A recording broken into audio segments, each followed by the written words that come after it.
안녕하십니까. 오늘도 우리 아이들에게 들려줄 이야기거리를 고민하는 아빠, 그래서 우리 아이들이 다양한 시각과 그리고 올바른 가치관을 만들어가길 바라는 평범한 아이들의 평범한 아빠, 모래정과 함께하는 오아들의 강함입니다. 지난 에피소드에서 통계 이야기를 제가 좀 했었죠.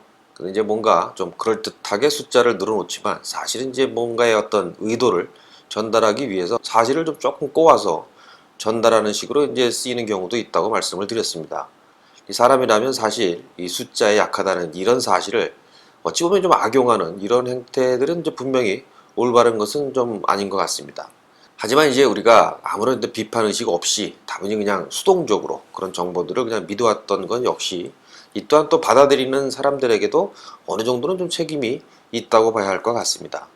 보통 이제 우리는 그 자기 자신을 평가하면서 뭐 나름 논리적이고 합리적이다 뭐 이렇게 이제 자평을 하곤 합니다만, 사실 인간이라는 게 항상 그렇게 합리적이고 논리적이지만은 아니지 않습니까? 뭐 때에 따라서는 뭐 아주 비합리적으로 행동을 하고, 또 이제 귀가 또 한없이 얇아져서 완전 이건 뭐 어이없는 그런 이야기에도 이제 훅 해버리고 뭐 이렇게 되는 경우가 또 사람인 것 같습니다. 그래서 사실 이제 인간의 지각 능력은 어찌 보면 이제 매우 제한적이고, 또 그 판단 능력 또한 어떤 상황에 따라서 매우 이제 부실해지기도 한다는 이런 사실은 많은 실험들을 통해서 입증이 된 바가 있죠. 또 혹시 이제 고릴라 실험이라고 한번 들어보셨는지 모르겠는데, 이게 이제 하버드 대학교의 심리학자 다니엘 사이먼이라는 사람이 진행했던 인지 실험입니다. 뭐 꽤 유명한 실험이기 때문에 이미 알고 계신 분들도 좀 있을 것 같기도 합니다. 일단 처음 들어보신 분들을 위해서 간단히 이제 이 실험을 소개해 드리면, 이제 이 실험에서는 모두 6명의 출연자가 나옵니다. 그리고 그 6명을 3명씩 나누어서 각각 이제 흰색 유니폼을 입은 사람과 그리고 이제 검은색 유니폼을 입은 사람, 이렇게 이제 나눠 놓죠. 그렇게 입히는 거죠. 그리고서 실험이 시작되면 각각의 그룹은 자기들끼리만 이 농구공을 패스하면서 이제 뛰어다니게 됩니다. 왔다 갔다 하면서. 이때 관찰하는 실험자는 흰 옷을 입은 팀이 모두 몇 번의 패스를 하는가를 카운트하게 하는 거죠. 근데 이 실험은 이제 한 1분 정도밖에 아주 짧게 진행하지 않기 때문에 이 패스 숫자를 세는 것은 사실 뭐 그렇게 어렵지는 않습니다. 근데 이제 여기서 재밌는 건 뭐냐면, 그렇게 그냥 패스를 막 이렇게 여기저기서 막 하는 도중에 이 6명 사이로 고릴라 분장을 한 사람이 한 명이 쓱 들어옵니다. 그리고 뭐 눈치채기 어렵게 이제 빨리 지나가는 게 아니라 느긋하게 걸어와서 심지어 이제 간단히 춤도 추고 그리고 이제 쓱 빠져나가죠. 그리고 나서 실험이 끝나고 나서 이제 질문을 하는 겁니다. 그래서 이제 패스 숫자를 물어보면 당연히 이제 거의 대부분의 참가자들은 정답을 이제 맞추게 됩니다. 몇 번의 패스가 있었다. 그런데 그렇게 이제 패스 숫자를 물어본 다음에 실험 도중에 고릴라를 봤었냐고 하고 물어보면 약 절반이 넘는 사람들이 고릴라는 전혀 없었다, 이렇게 대답을 한다고 합니다. 이게 천천히 걸어 들어와서 춤까지 대충 추고 그러고 이제 쓱 나갔는데 전혀 알아차리지 못했다는 사실이죠. 근데 이 실험은 인간의 어떤 이런 지각 능력이 얼마나 제한적인가를 보여주는 실험인데, 이 실험을 통해서 우리 인간은 자신이 집중하는 것 외에 추가로 들어온 어떤 정보는 제대로 인지하지 못한다 라는 사실을 이 실험을 통해서 알 수가 있습니다. 이게 이제 아마 선뜻 되게 믿기 어려우실 것 같기도 한데, 유튜브에 가셔갖고 고릴라 실험 이렇게 검색을 해보시면 어렵지 않게 이 동영상을 찾으실 수가 있을 것입니다. 물론 여러분들은 이제 이 내용을 이미 다 들으셨기 때문에 당연히 이제 고릴라를 보실 수가 있을 거고, 근데 이제 이 내용을 모르는 가족이나 아이들에게 한번 보여주시면 꽤 높은 확률로 이 고릴라를 놓치는 것을 알 수 있을 것입니다. 참 재미있죠. 이제 또 다른 실험으로는 이제 미국에서 그 사회심리학자인 솔로몬 아쉬라는 교수가 제안한 실험인데요. 답이 아주 뻔한 질문에 대답하는 상황에서 그 주변의 다른 사람들이 정답과는 다른 답을 고르면 어떻게 이런 사람들이 반응을 할까 하는 테스트를 했습니다. 예를 들면 이런 겁니다. 사지선다형 문제에서 답이 2번이라는 게 너무너무 명확한데, 원래 테스트를 받는 그 사람만 제외하고 미리 짠 가짜 응답자가 먼저 나서서 답이 1번입니다 라고 말을 하는 겁니다. 그럼 답이 1번이 아니라는 사실이 너무너무 뻔하기 때문에 이성적으로만 판단을 하면 2번이 답이다 라고 해야 되는데, 이런 상황에 처한 사람들 중에 약 3분의 1 정도는 다른 사람들을 따라서 1번이 답이다 라고 대답을 한다고 합니다. 이 사람의 판단 능력이라는 것이 상황에 따라서 이제 아주 부정확해질 수 있다는 것을 이제 이 실험을 통해서 알 수가 있는 것이죠. 네, 이런 것처럼 우리는 이제 상황에 따라서 뭐 논리적이지 못하게 혹은 아주 비합리적으로 이런 행동을 하게 됩니다. 그러니까 때에 따라서는 이제 뭐 알고도 그런 적도 있고 그러는 경우도 있고 또 어떤 경우에는 제대로 인지를 하지 못하고 이런 오류를 범하기도 합니다. 이게 뭐 그다지 중요하지 않은 순간에야 뭐 큰 문제가 아니겠지만 아주 어떤 중요한 의사결정을 해야 하는 상황이라던가 혹은 그 판단으로 인해서 누군가가 피해를 보는 그런 상황이라고 그러면 결국 이제 아주 심각한 결과를 초래할 수도 있겠죠. 그래서 오늘은 그 사람들이 자주 범하는 그런 논리적인 오류들에 대해서 한번 알아보도록 하겠습니다. 맨 먼저 살펴볼 것은 제 생각에는 이제 제일 유명한 논리 오류일 것 같기도 한데요. 그 바로 성급한 일반화의 오류입니다. 뭐 많이들 들어보셨죠? 일반화의 오류. 그러니까 말 그대로 몇 개 안 되는 케이스만으로 성급하게 일반화를 시도하는 그런 경우죠. 그 통계조사로 이제 따지면 표본의 숫자가 절대적으로 부족한 상황에서 그 결과를 그냥 신뢰하는 거랑 좀 비슷하다고 볼 수 있겠네요. 몇 가지 예를 한번 들어보도록 하겠습니다. 뭐 국기에 대한 경례를 하지 않는다고 애국심이 없다고 비난을 한다거나 여자친구가 들고 다니는 저 가방이 명품백인 것을 보고 저거 완전히 사치에 물든 그런 여자라고 생각을 한다거나 뭐 이런 것들이 이제 모두 이 성급한 일반화의 오류라고 이제 볼 수가 있는데 사실은 뭐 애국심은 투철하지만 어떤 뭐 종교적인 문제로 국기에 대한 경례를 거부할 수도 있고 사실은 여자친구가 아주 검소한데 대학교 입학 선물로 부모님한테 이제 간만에 고급 가방을 이제 선물 받았을 수도 있겠죠. 어찌 보면 이제 이런 오류야말로 어떤 게으름의 표상이라고 볼 수도 있을 것 같습니다. 왜냐하면 이제 한 번 정도만 더 자세히 확인을 해보면 금방 알 수 있는 그런 상황인데도 불구하고 한눈에 그냥 보이는 것만 바로 그냥 믿어버리는 그런 오류이기 때문이죠. 때문에 이런 성급한 일반의 오류는 보통 이제 자주 그 편견과 동의어로 사용되곤 합니다. 이 맛집 소개 이제 블로그 이런 것들이 요새 많죠. 그런데 이제 그런 맛집 소개를 보고 찾아간 그 음식점들에서 실제 먹어보니까 이거 좀 별로인데 하는 경우 몇 번은 좀 경험해 보셨을 거라고 생각이 됩니다.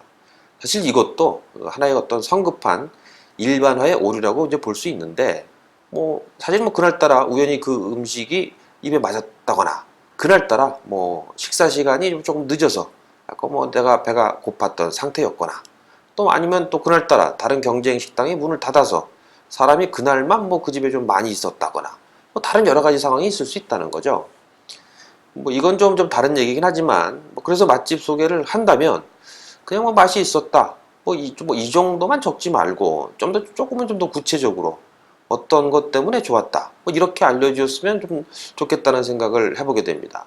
뭐 맛은 뭐 그만저만 했는데 인테리어랑 분위기가 너무 좋아서 뭐 서비스가 좋아서 식사하는 내내 기분이 좋았다 라던가 원래는 뭐 내가 매운 음식을 좋아하는데 여기 음식이 아주 매워서 내 입맛에 딱 맞았다 뭐 이런 식으로 얘기를 해주면 좀 더 정확하게 이제 상황을 파악할 수 있지 않을까 뭐 그렇게 생각이 됩니다.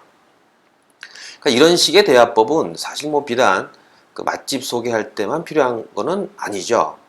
뭔가 이제 자기의 주장을 펴서 일반화를 시도할 때는 그 평가 기준을 함께 밝히는 것이 보다 정확한 커뮤니케이션을 위해서 중요한 팁이 아닐까 이렇게 생각을 하게 됩니다. 자, 이 성급한 일반화의 오류 다음으로 살펴볼 것은 그 칭찬에 유난히 약한 인간의 속성에 대한 이야기입니다. 뭐 사람은 누구나 당연히 이제 칭찬에 약하죠. 그리고 칭찬이 또 과하면 이게 뭐 아분이 아첨이 되는데 설사 뭐 지금 상대방이 아부를 떨고 있다는 것을 내가 뭐 알매도 불구하고 그래도 은연중에 기분이 좋아질 수밖에 없고 또 이제 그런 감정 변화가 이어지는 사리 판단을 어렵게 만들어 버리는 거죠. 근데 이런 화법은 서비스 업계에서 가면 이제 아주 쉽게 이제 접할 수가 있는데 예를 들어서 이제 뭐 옷가게에 들어가면 종업원들이 이제 일단 손님을 엄청 띄우지 않습니까? 몸매가 좋네요. 스타일이 좋네요. 뭐 키가 크면은 뭐 늘씬해서 이쁘다. 키가 작으면 뭐 귀여워서 이쁘다. 그리고 뭐 정 칭찬할 게 없으면 인상이 참 좋으시네요. 뭐 이러지 않습니까? 이제 그렇게 이제 일단 기분을 띄워놓고 그 다음에 이제 이야기를 전개를 하죠. 이제 우리는 이제 그런 종업원의 멘트가 당연히 이거 좀 아부를 하는구나 라고 알고는 있지만 너 어쨌든 뭐 그래서 가끔씩 그 말에 또 혹해가지고 이거 뭐 어울리도 않는 옷을 사갖고 와서 집에 와서 이제 후회하고 뭐 그런 일들 한두 번쯤 이제 겪게 되는 것 같습니다. 정말 이제 이런 건 뭐 알아도 당하는 뭐 그런 케이스가 아닌가 생각이 되네요. 그 예전에 있었던 일인데 그 회사에서 이제 행사를 치르면서 연예인들을 이렇게 초대하고 그러지 않습니까? 그러면서 이제 초대된 연예인이 뭐 이렇게 이제 직원들 분위기가 좋은 회사는 본 적이 없다. 다른 어떤 회사보다도 뭐 에너지가 넘친다. 뭐 이런 식의 이제 멘트를 날리곤 하죠. 근데 뭐 그런 얘기 들으면 일단 기분은 좋아지지 않습니까? 그런데 이제 그 연예인이 당연히 뭐 저희 회사에 다닌 것도 아니고 그날 잠깐 와서 회사 분위기를 알아야 지들이 얼마나 알겠습니까? 뭐 당연히 다른 회사 가서도 아마 똑같은 레파토리로 진행을 하겠죠. 뭐 사실 뭐 그렇다고 그 연예인이 뭐 사기꾼이네 뭐 이런 얘기를 하려는 건 아니고 이렇게 아첨하는 거 그리고 이제 분위기를 띄워서 이렇게 하는 거 이런 것들이 인간관계를 매끄럽게 하는 그런 효용이 당연히 있습니다. 그러니까 뭐 다들 즐겁게 놀자는 행사장에서 이 정도의 멘트는 뭐 기분 좋게 뭐 틀어줄 만한 거죠. 아니면 오히려 그런 상황에서 에이 뭐 아부 떨고 있네 뭐 이렇게 또 지적질을 해대면 오히려 이게 더 뭐 분위기를 망가뜨리는 거가 되겠죠. 하지만 이제 방금 전에 이제 말씀드린 것처럼 어떤 뭔가 중요한 판단을 해야 할 때 그럴 때조차도 상대방의 아부나 이런 아첨에 휘둘려서 본래 어떤 의지와는 다른 그런 결정을 내리는 것만큼은 우리가 경계를 해야 하지 않을까 하는 생각입니다. 그래서 이제 이런 이유로 어떤 사람들은 이제 아부 자체를 아주 싫어하기도 하죠. 그래서 뭐 또 그래서 결과론적으로 이제 자기는 절대 아부를 떨지 않겠다. 난 정말 절대 아부를 안 떨 거야. 그러면서 이제 오히려 아주 쌀쌀하게 상대방을 대하는 그런 경우들이 간혹 있는 것 같습니다. 근데 이게 좀 더 나아가서 좀 딱딱하게 심하게 말하면 아주 불친절하게 보이는 거죠. 이런 행동들이 마치 자신의 어떤 그 지적 수준을 나타내는 것이라고까지 뭐 냉철하다 뭐 이렇게 생각하는 경우도 있는 것 같긴 합니다. 하지만 이제 앞서도 말했듯이 어떤 적당한 칭찬은 분명히 이제 인간관계를 부드럽게 만들고 그리고 이제 대화를 편하게 하는 효과가 당연히 있습니다. 그러니까 뭐 굳이 뭐 쌀쌀맞게 냉정하게 뭐 이런 것이 뭐 냉철해 이게 뭐 지성 있는 인간이다 라고까지 생각하는 것은 뭐 상당히 오바가 아닐까 하고 이제 생각이 됩니다. 결국 이제 중용이라는 것이 되게 중요한 것이겠죠. 제가 이제 말씀드리는 건 역시 남들을 뭐 칭찬하지 말라 이런 이야기가 아니라 그런 대우를 받았을 때 뭐 기분 좋은 건 기분 좋은 거고 또 논리적으로 판단해야 하는 것은 또 구분해서 생각을 해야 한다. 뭐 이런 것이라고 생각해 주시면 좋을 것 같습니다. 자, 다음으로 살펴볼 것은 이제 논점 선취의 오류입니다. 용어가 이제 살짝 어려운데요. 그러니까 이제 어떤 결과를 설명하면서 그 결과를 다시 갖다 쓰는 그런 오류를 말합니다. 이거 이제 좀 풀어서 설명을 해도 여전히 헷갈리는데 이걸 논리 문장으로 이제 바꿔서 뭐 이야기를 하면 금방 이제 이해가 되실 겁니다. 이런 겁니다. A는 B다. 왜냐하면 A는 B이기 때문이다. 이거 아주 어이가 없죠. 듣자마자 이제 말도 안 된다는 사실을 이제 이렇게 아실 수 있을 것 같은데 하지만 이제 생각해 보면 우리는 이런 식의 논리를 알게 모르게 자주 펴곤 하는데요. 예를 한번 들어보겠습니다. 친구랑 이제 말다툼을 크게 하고 기분이 막 좀 상해 있고 이랬을 때 또 다른 친구가 와서 이렇게 얘기를 합니다. 야야야야 대충 화해해. 좋은 게 좋은 거잖아. 근데 하지만 이 말을 이제 논리적인 멘트로 바꾸어 보면 이렇게 됩니다. 친구와 화해하는 것은 좋은 것이다. 왜냐하면 화해하는 것은 좋은 것이기 때문에. 그러니까 이제 여기서 좋은 게 좋은 거다라는 이 문장이 바로 논점 선취의 오류라는 것입니다.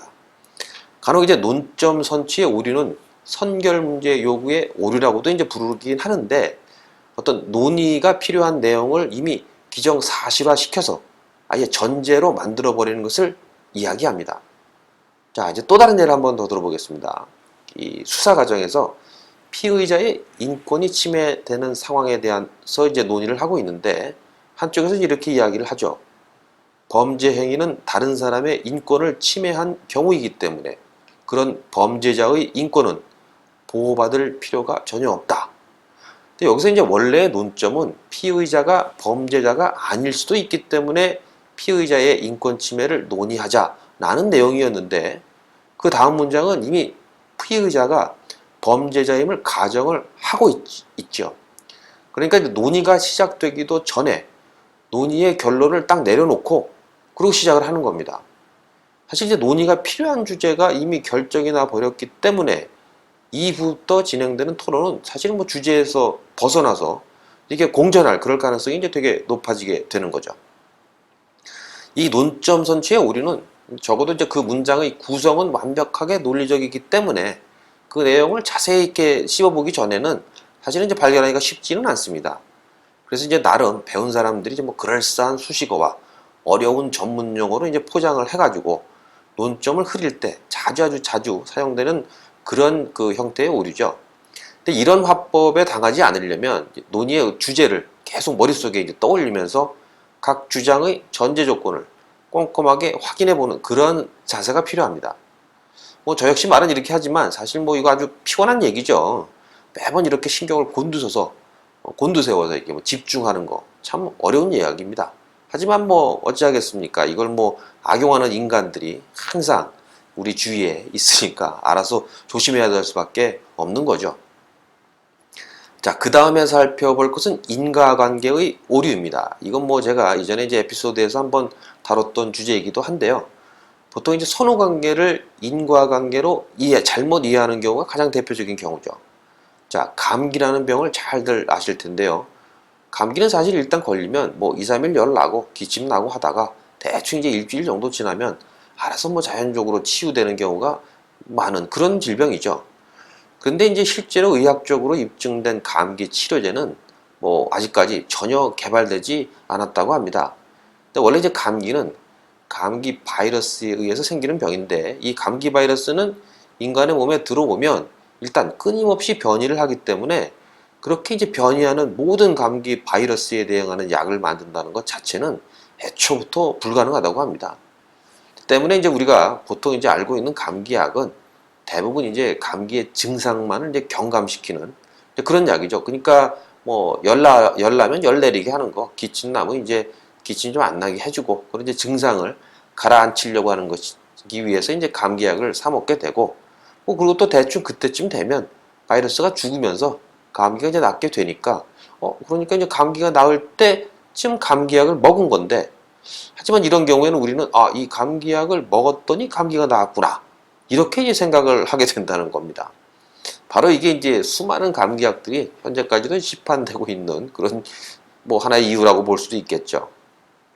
근데 사실 이 역시 선후관계를 그 잘못돼서 인과관계로 잘못 이해하는 이런 경우라고 이제 볼 수가 있을 것 같습니다.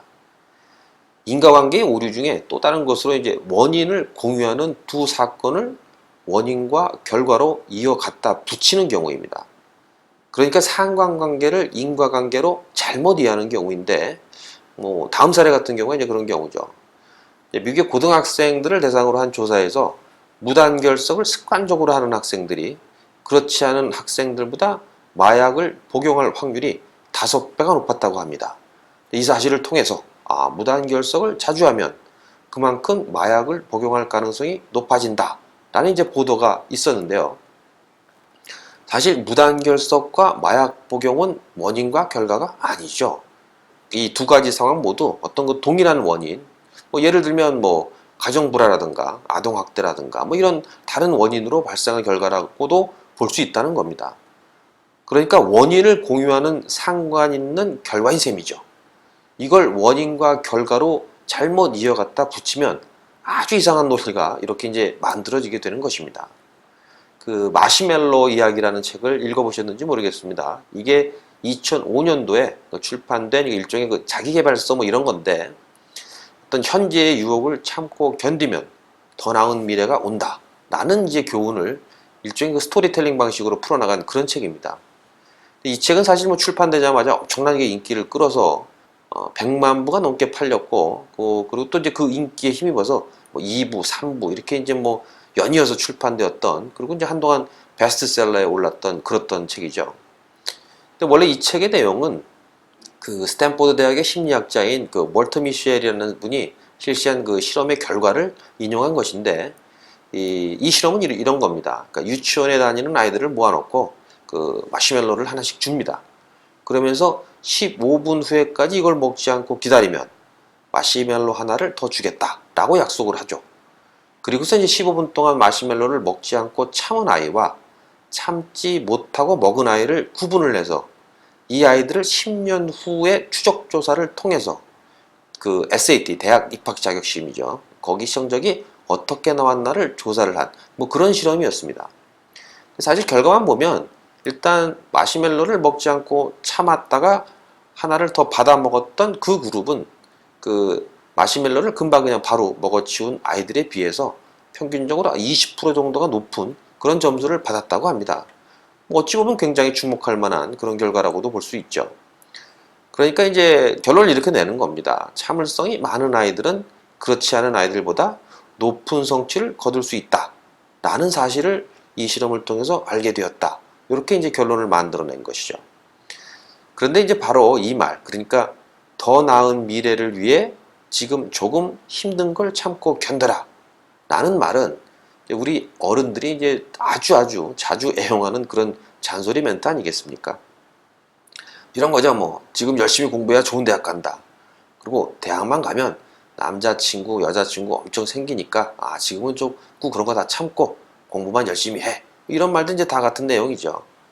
근데 뭐 사실 이것은 뭐 집에서뿐만이 아니라 직장에서도 마찬가지인 것 같습니다. 뭐 신입사원 땐 뭐 다 그래. 그걸 버티는 사람만이 성공하는 거야. 이런 말로 이제 신입사원들한테 고생하는 걸 이제 당연하다고 이렇게 강요를 하죠. 근데 이 마시멜로 이야기가 이제 그렇게 많이 팔린 이유가 바로 여기에 있지 않나 개인적으로 한번 생각을 해봤습니다. 그러니까 어른들에게는 평소 그 자기의 생각을 입증해 주어서 좋고, 그리고 젊은이들에게는 현재의 고통에 대한 희망을 가질 수 있어서 또 좋고, 아마도 이제 그래서 이 책을 좀 열심히 다들 읽지 않았나 하고 생각을 해보게 됩니다. 하지만 이제 이 마시멜로 역시 그 인과관계의 오류를 품고 있습니다. 정말로 참을성과 이 높은 성취관에는 인과관계가 성립을 할까요? 앞서 그 미국 고등학교의 예처럼 이 둘 역시 동일한 원인을 갖고 있는 상관관계에 불과할 수 있다는 것입니다. 이제 이제껏 부모님이 이제 어떤 약속을 하고도 제대로 이제 지킨 적이 없었던 것을 경험한 아이는 사실 15분 기다려 봐야 뭐 추가로 얻을 가능성이 적다라고 생각했을 수도 있을 것입니다. 뭐 당연히 15분을 기다리지 않고 마시멜로를 그냥 먹어버리겠죠. 어차피 15분 지나봐야 안 줄 거라고 이런 경험을 통해서 알고 있으니까 말이죠. 그러니까 이 실험은 참을성이 얼마나 강한가를 측정하는 실험이 아니라 이 아이에게 어른들이 얼마만큼의 신뢰를 주었나를 측정했다고도 볼 수 있다는 것입니다. 약속을 잘 지키는 부모 밑에서 자란 아이는 두 번째 마시멜로가 주어질 것을 당연히 믿고 그랬기 때문에 기다릴 수 있었던 것이지, 원래부터 뭐 얘가 뛰어난 어떤 참을성을 탁월한 게 아닐 수도 있다는 것이죠. 그리고 약속을 잘 지키는 부모는 그만큼 뭐 아무래도 뭐 교양도 있고 뭐 아이의 교육에 관심도 또 많을 가능성이 높지 않겠습니까? 당연히 이제 그런 부모 밑에서 성장한 아이라면 뭐 성적도 높아지는 것도 그다지 뭐 이상한 결과가 아닐 것입니다. 그러니까 즉 뛰어난 참을성과 높은 성적은 훌륭한 부모의 양육이라는 공통된 원인을 갖고 있는 서로 다른 두 개의 결과일 수도 있다는 것입니다. 이런 상황은 이제 직장에서도 이제 비슷하게 나타나는데, 우리가 이제 뭐 인턴을 뽑으면서 야 열심히 하면 정기 직원으로 뽑아줄게 이러면서 열정 페이를 막 강요하지 않습니까? 근데 뭐 솔직히 정기 직원을 뽑을 생각은 뭐 어떤 때는 하지도 않죠. TO도 없고 뭐 이러니까. 그래서 인턴 기간이 끝나면 이제 가차없이 자르면서 핑계를 또 대죠. 너희들은 열정이 없어서 안 돼. 뭐 이런 꼰대 같은 대사를 또 늘어놓곤 합니다. 하지만 이제 그렇게 반복적으로 열정 페이를 강요당했던 청년들은 어떻게 생각을 하겠습니까? 인턴 기간 동안 뭐 뼈 빠지게 일해봤자 어차피 정기적으로 뽑힐 가능성은 매우 희박하다고 생각을 하게 되지 않겠습니까? 당연히 열심히 일하는 사람은 바보라고 또 생각을 하게 되겠죠.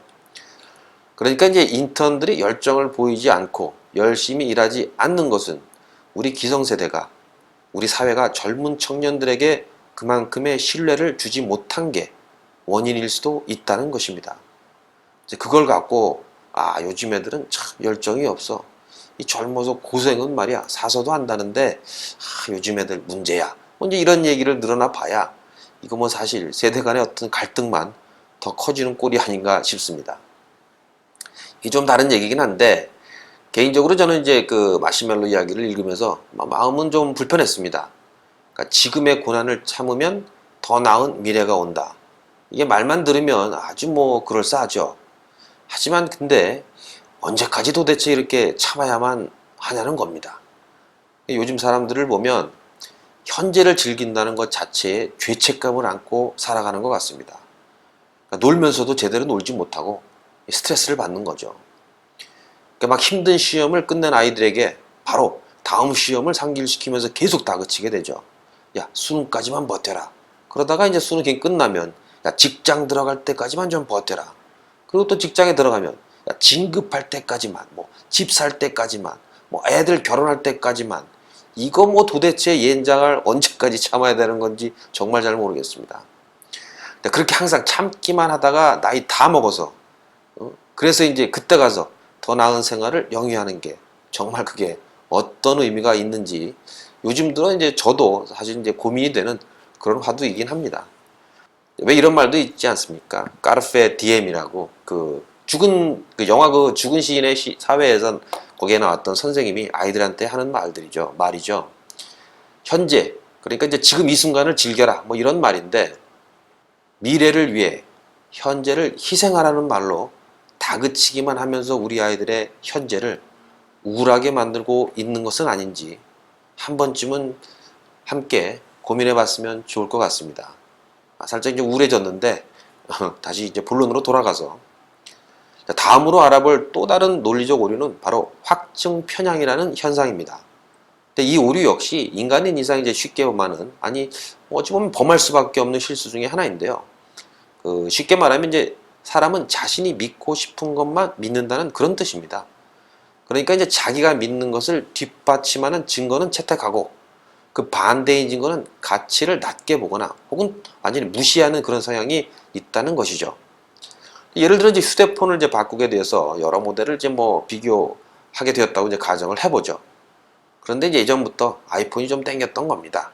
이렇게 되면 뭐 아이폰이 비싸다, 뭐 익숙하지 않은 화면이다, 뭐 AS가 또 뭐 이거 뭐 좀 어렵다, 뭐 이런 건 다 무시하고 디자인이 참 예쁘다, 해킹이 잘 안 되는 시스템이 또 안정적이다, 뭐 이런 아이폰의 좋은 이유만들을 이제 챙기게 된다는 겁니다. 이런 그 확증 편향은 설사 그 사실을 알아차린 후에도 그 생각에서 자유로워지기가 이제 아주 힘들다는 그런 특징이 있습니다. 이런 그 확증 편향은 사소한 물건을 살 때뿐만 아니라 이 판사들이 판결을 할 때나 또 심지어는 기업에서도 신제품을 이제 출시하기 위해서 시장 조사를 할 때도 이런 현상들이 나타난다고 합니다.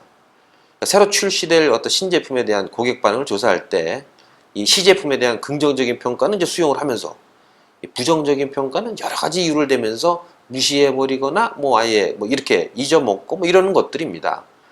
그러니까 이러한 그 확증 편향은 고정관념과 편견을 강화하는 한편 또 잘못된 판단을 자기 합리화시키는 그런 결과로 이어지기 때문에 이 상황에 따라서는 이제 아주 심각한 좀 잘못된 결과를 초래하기도 하죠. 하지만 이제 확증 편향에 관한 이런 심적인 움직임은 뭐 본인 스스로를 보호하려는 어찌 보면 이제 본능에 가까운 그런 행동이기 때문에 일반 사람들이 여기에서 그 벗어나기란 굉장히 이게 사실은 어려운 것입니다. 사실 뭐 나의 의견에 반대되는 의견을 열린 마음으로 받아들인다, 이 자체로도 굉장히 어려운 얘기죠. 근데 이를 벗어나기 위해서는 내가 틀릴 수도 있다는 것을 인정을 하고 그리고 다양성을 존중하는 그런 태도가 필요할 것 같습니다. 하긴 뭐 저도 말은 이렇게 하지만 솔직히 뭐 확증 편향에 자주 빠지는 편이라고 말씀드릴 수 있을 것 같습니다. 자, 이제 끝으로 살펴볼 것은 우리는 이제 제3자의 의견에 너무너무 쉽게 따라가는 경향이 있다는 사실입니다.